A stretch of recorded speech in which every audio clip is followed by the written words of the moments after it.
একটা Penney company, যে কোম্পানিটা সামান্য দামে ছিল, কখনো 2 টাকা 3 টাকায় থাকা একটা কোম্পানি, সেই কোম্পানিটা 7 টাকা 8 টাকা থেকে উঠতে উঠতে একটা সময় আমাদেরকে দুর্দান্ত রিটার্ন দিয়ে দিল।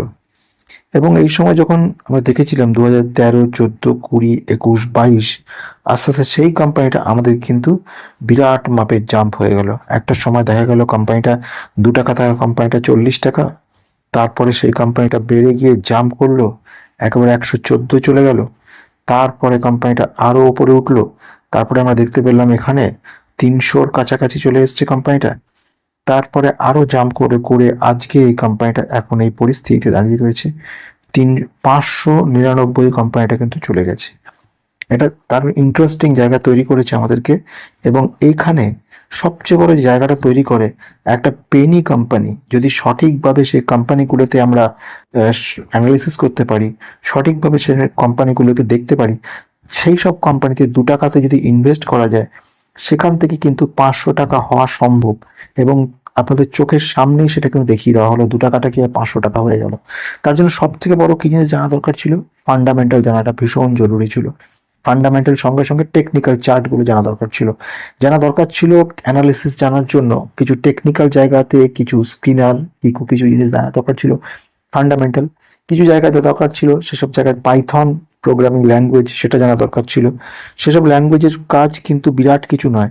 ছোট ছোট ছোট ছোট প্রোগ্রাম দিয়ে আমরা সুন্দর করে কোনো কোনো কোম্পানি কোথায় পরিস্থিতি রয়েছে, কোম্পানিগুলো কেন মনে করছি ফান্ডামেন্টালি স্ট্রং রয়েছে, কেন আমরা পাইথন ইউজ করতে পারি, পাইথন দিয়ে স্পেশালি আমরা কিন্তু এই ব্যাপারগুলোকে বুঝতে পারি যে কোন কোন কোম্পানিগুলো আমাদেরকে কিন্তু অনেকটা জাম্প করে দেওয়ার ক্ষমতা রাখে।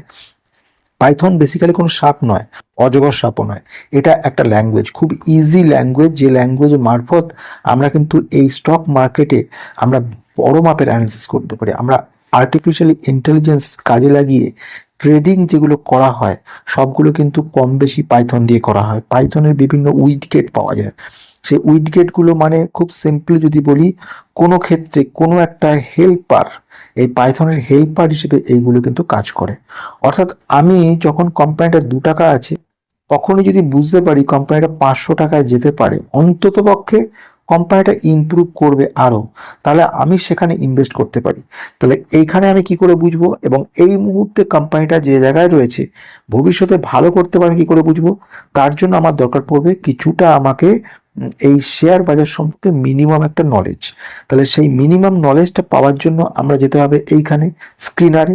স্ক্রিনার বলে একটা ওয়েবসাইট অ্যাপস রয়েছে, SCREENER.in দিয়ে এন্টার দিলেই সঙ্গে সঙ্গে আমাদের কিন্তু এই স্ক্রিন চলে আসবে। এবং এই স্ক্রিনে আসার পরেই এইখান থেকে আমরা কিন্তু কোনো কোম্পানিকে সার্চ করতে পারি। ঠিক এখানে আমি যে কোম্পানির নামটা লিখবো সেই কোম্পানির নামটা কিন্তু চলে আসবে এবং সেখানে এন্ট্রি দেওয়ার সঙ্গে সঙ্গে এখানে চলে আসবে।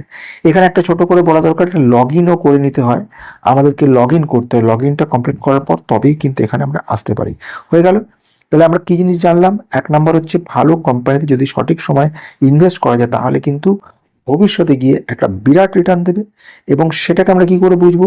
সেটাকে আমরা ফান্ডামেন্টাল দিয়ে চেক করে দেখতে পারবো। এবং শুধু স্ক্রিনার বলে না, টিকার টেপ বলেও আরেকটা রয়েছে, সেই দিয়েও আমরা কনফার্ম করতে পারি। তাহলে আমি যদি চার্টের দিকে আসি, একটা জিনিস দেখলেই বুঝতে পারবেন যে গত 1 বছরের মধ্যে, আমি 1 বছরের মধ্যে দেখাচ্ছি, 1 ইয়ার করেছি, একটা কোম্পানি কতখানি উন্নতি করতে পারে। 800% রিটার্ন আপনাকে দিতে পারে একটা বছরের মধ্যে। অর্থাৎ কেউ যদি 1 লক্ষ টাকা এখানে ইনভেস্ট করতো এবং যদি সেই একটা বছর রাখতে পারতো, তাহলে 1 লক্ষ টাকাটা 800 গুণ হয়ে যেত আমাদের 800 টাইম, অর্থাৎ 8 টাইম 8 লক্ষে পরিণত হয়ে যেতে পারতো। বোঝা যাচ্ছে? 8 লক্ষ নয়, 9 লক্ষে পরিণত হয়ে যেতে পারতো। 800% এক্সট্রা করেছে, মানে 9 লক্ষতে পৌঁছতে পারতো। কিন্তু সেটা কি করে বুঝবো আমরা, কি করে সম্ভব? সেটা সম্ভব হচ্ছে টেকনিক্যালের মারফত। এখন আসুন দেখে নেওয়া যাক এই কোম্পানিটা এই মুহূর্তে কোথায় দাঁড়িয়ে রয়েছে। ভেরি স্মল ক্যাপ কোম্পানি, এখনো 329 কোটির এই কোম্পানিটা 3000 কোটি যাওয়ার সম্ভাবনা রয়ে গেছে। অর্থাৎ আপনার অ্যামাউন্টটাকে 10 গুণ 10x বাড়ানোর ক্ষমতা কিন্তু রয়ে গেছে। তাহলে শুধু এইটুকু দেখলাম, চোখ বুজে ইনভেস্ট করে ফেললাম, তার মধ্যে আবার কোম্পানিটা এখন স্টক পি খুব ভালো জায়গায়, প্রাইস 594 জায়গায়, আমি এখন ইনভেস্ট করলাম আর রাতারাতি আমাকে বহুগুণ হবে? একদম নয়, একেবারে নয়। আমাকে বুঝতে হবে কোম্পানির বিভিন্ন বিষয়। এই মুহূর্তে কোম্পানির ভ্যালুয়েশন যদি দেখি 8.97, ইন্ডাস্ট্রিজ কত রয়েছে 27.6, তার মানে কোম্পানিটা আন্ডার ভ্যালুড। এইটা তো বুঝতে পারলাম। কোম্পানির রিটার্ন ইকুইটি কত 71, রিটার্ন ক্যাপিটাল এমপ্লয়েড কত 71, রিটার্ন ইকুইটি কত 53%, দুটোই দুরন্ত রয়েছে। ফেস ভ্যালু 10, মানে কোম্পানিটা পরবর্তীকালে স্প্লিট দিতেই পারে। এছাড়া সেলস গ্রোথ দুরন্ত রকম দেখাচ্ছে। এছাড়া ইন্ট্রিনসিক ভ্যালু 2518 দেখাচ্ছে। সব থেকে কোম্পানিটাকে দুরন্ত। তাহলে এবারে আমি যদি কোম্পানিটার ক্ষেত্রে দেখতে চাই যে কোম্পানির নেগেটিভ পয়েন্টগুলো কী কী, প্রথম নেগেটিভ পয়েন্ট একটা দেখাচ্ছে কোম্পানি 21% প্রমোটার বিক্রি করে দিয়েছে। আর দ্বিতীয়ত ওয়ার্কিং ক্যাপিটাল বাড়ছে। ওয়ার্কিং ক্যাপিটাল যত বাড়বে, ওয়ার্কিং ক্যাপিটাল ডেজ যত বাড়বে, এফিসিয়েন্সি তত কমবে। এইটার জন্যই বলেছে ওরা এই প্রবলেমটা। এবার আমি প্রমোটার যদি দেখি কি অবস্থা, প্রমোটার সত্যি একটা সময় ছিল 53%, আর লাস্ট একটা কোয়ার্টারের মধ্যে এত জাম্প করেছে দেখে ওরা সব বিক্রি করে দিয়েছে, বিরাট প্রফিট বুক করে চলে গেছে। কিন্তু এইবারে প্রশ্ন হচ্ছে এইগুলো কাকে ঠেলে গেল? ম্যাক্সিমামটা ঠেলে গেল কিন্তু পাবলিককে। অর্থাৎ পাবলিক মনে করে নিচ্ছে যে এই কোম্পানিটা আমাদেরকে ভবিষ্যতে ভালো করবে, সেজন্য ওরা কিনে গেল। তার মানে পাবলিক কিনে গেল, আর ওদিক থেকে সব বিক্রি করে গেল প্রমোটাররা। প্রমোটার কিন্তু হোল্ডিং যেখানে 65% ছিল সেটা এখন 43%-এ চলে এসছে।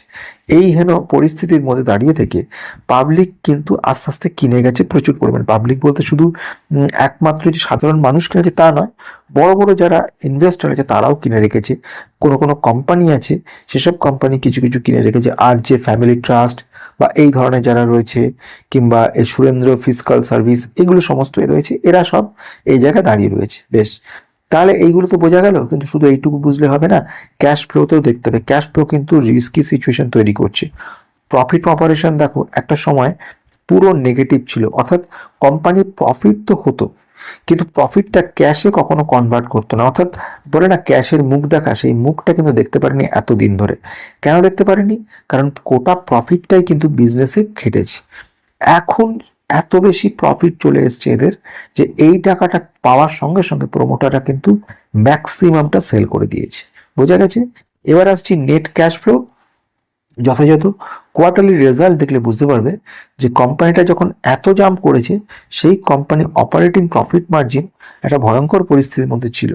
কি করে কোম্পানি একসময় পজিটিভ ছিল, তারপরে এই সময় দিয়ে পুরো 502% নেগেটিভ হয়ে গেছে।